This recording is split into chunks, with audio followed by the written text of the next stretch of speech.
নমস্কার। কথামৃত ইউটিউব চ্যানেলে আজ শুধু কথা নিয়েই কারবার। আজকে এসেছি কথা নিয়ে, কথার কারবারিদের নানান প্রসঙ্গ নিয়ে আপনাদের সঙ্গে আলোচনা করতে।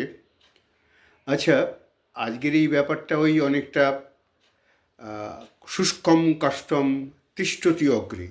এতদিন তো ইউটিউব চ্যানেলে দু একটা কবিতা বলার চেষ্টা করেছি, সেগুলো ছিল নীরসতরুবর পুরত ভাগে, কিন্তু আজকে কাঠখোট্টা কথা। কথা আমাদের বলতেই হয়।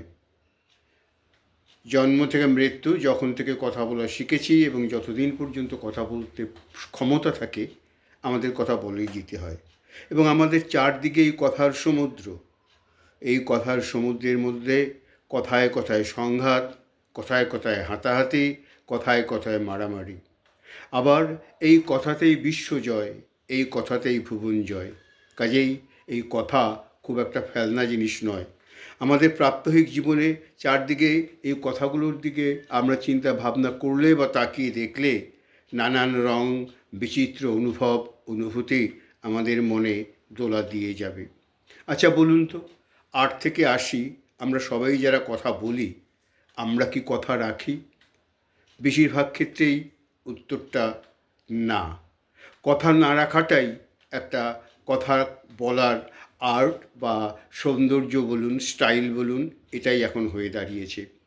বাজারে জিনিস কিনতে গেলে দোকানির কাছে আপনি যে জিনিসই জিজ্ঞাসা করবেন, অভ্যাসবশত আমরা জিজ্ঞাসা করি ভালো হবে তো, এবং আমরা জানি সেই দোকানি এমনভাবে আপনাকে সব বিবরণ দিয়ে আপনাকে বোঝানোর চেষ্টা করবে যে তার কাছে যে পসরাটি আছে তার চাইতে ভালো জিনিস আর এই দুনিয়াতেই পাওয়া যায় না। আমরা যখন দুধ কিনতে যাই আমরা অবশ্যম্ভাবীভাবে জানি সেই দুধের মধ্যে জল মেশানো আছে, কিন্তু গয়লা আমাদের এমনভাবে বুঝিয়ে দেয়, আমাদের মনে হয়তো বা একটু বিশ্বাসও হতে পারে যে না, এ হয়তো ঠিকই বলছে। এই রকম শাক সবজি, মাছ, মাংস, নিত্যদিনের প্রয়োজনীয় জিনিস যা আমরা কিনে আনছি এবং আমরা জানি প্রত্যেকে যে এই কথাগুলো ঠিক নেই। এই কথা না রাখাটা আমাদের প্রত্যেকের জীবনের কি একটি বৈশিষ্ট্য? আমলা থেকে মন্ত্রী, যারা বুদ্ধিজীবী তারা, এবং যারা খেটে খাওয়া মানুষ, আমজনতা, সবার মধ্যেই এই প্রবণতাটা ভয়ঙ্করভাবে। আমরা বড় বড় মন্ত্রীদের বক্তব্য শুনতে যাই, সভা সেমিনারে যাই, জানি সেখানে প্রতিশ্রুতির বন্যা হবে এবং সেই প্রতিশ্রুতি রাখা হবে না। তবুও আমরা একটু আশা নিয়ে যাই, যদি এবার কিছু নতুন শুনতে পাই। আমরা বারবার ঠকে যাব, তবু বারবার আমরা সেই কথা, সেই প্রতিশ্রুতির জন্যই নিজেদেরকে যেন জিইয়ে রেখেছি। আমরা এভাবেই আমাদের চলমান জীবন। আমাদের চারপাশে যা কিছু ঘটবে, পাত্রপাত্রী দেখার সময় ঘটক সেই পাত্রপাত্রীর যা বিবরণ দেবে, আমাদের মনে হবে এটি মিস করলে বোধহয় দুনিয়ায় আর দ্বিতীয়টি পাওয়া যাবে না, সবচাইতে বড় মিস আমরা করছি। সরকারিভাবে বেসরকারিভাবে বিভিন্ন বিজ্ঞাপন সংস্থা, বিভিন্ন এজেন্ট, অর্থকরী সংস্থা এমন প্রলোভন দেখাচ্ছে, এত টাকা 3 বছরে ডবল, এত সুদ পাচ্ছেন।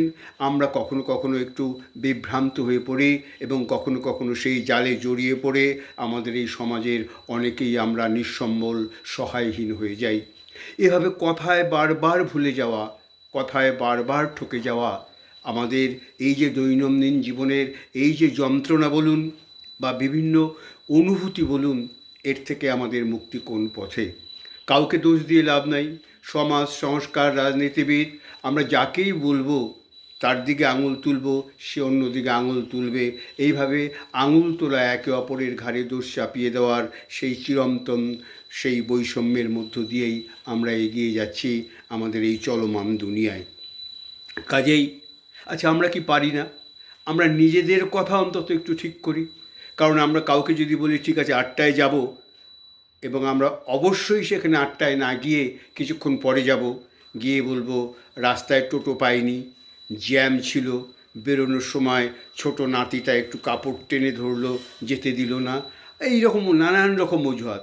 ডাক্তারকে দেখাতে যাব মরণাপন্ন রুগীকে নিয়ে, হয়তো সেখানে জিজ্ঞাসা করলাম অ্যাটেন্ডেন্টকে ফোন করে যে আপনার এই রুগী আছে, কখন আসবো? হ্যাঁ ঠিক আছে, আপনি 3 ঘন্টার মধ্যে চলে আসুন। আমি 3 ঘন্টার মধ্যে অনেক কষ্ট করে সেই রুগীকে নিয়ে চলে গিয়ে তারপর যে কত 3 ঘন্টা আমাদের অভিজ্ঞতা আছে, আপনাদের প্রত্যেকেরই আছে সেই দুঃসহ যন্ত্রণা এবং কষ্ট। অর্থাৎ কোথাওই যেন কথাটা রাখা হবে না, এই জন্যই কথা দেওয়া। কাজেই আজকে আমাদের বোধহয় এই বিষয়গুলো ভাববার সময় এসেছে, কাউকে বলে নয়, অন্তত নিজে করে। আপনারা যদি আমরা সবাই একটু একটু করে কথাগুলো রাখার চেষ্টা করি, সে কথা দেব না যে কথা রাখতে পারবো না, সেইটুকুই বলবো যেটুকু রাখতে পারবো। এতে অন্যায় কোথায়, দোষ কোথায়, অপরাধ কোথায়? লোককে ঠকানোর কোনো কারণ তো নেই। কিন্তু সবাই যদি একটু একটু করে আমরা কথাটা রাখা শিখি, তাহলে দেশের সেই রাজনৈতিক নেতৃত্ব থেকে দিন আনা দিনে খেটে খাওয়া মানুষ এবং আমলা, পুলিশ, মন্ত্রী সবাই বোধহয় ধীরে ধীরে একটু যদি কথা রাখে, তাহলে তো আমাদের এই কথা রাখার ব্যাপারটা সত্যি একটা অন্য মাত্রায় নিয়ে যাবে আমাদের জীবনযাত্রা, সমাজ জীবনে। সেই জন্য কখনোই হয়তো সেই কবিতার লাইন আর উচ্চারিত হবে না, কেউ কথা রাখেনি, বরং আমরা বলবো সবাই কথা রাখে, সবাই সঠিক কথা দেয়। এই আশা এবং আকাঙ্ক্ষায় আজকের এই ভিডিও। যদি আপনাদের এই ভিডিওর বিষয়বস্তু ভালো লাগে বা এর সম্পর্কে আপনাদের কোনো মতামত থাকে, তাহলে আপনারা কাইন্ডলি কমেন্ট করবেন, আপনারা শেয়ার করবেন, এবং আগামী দিনে এই রকম ভিডিও যাতে আরও প্রচারিত করতে পারি সে ব্যাপারে আপনাদের সহমত পেলে আমি নিজেকে ধন্য মনে করব। আজ এই পর্যন্ত কথামৃতর পক্ষ থেকে আজকের কথা অমৃত এখানেই শেষ করলাম। নমস্কার।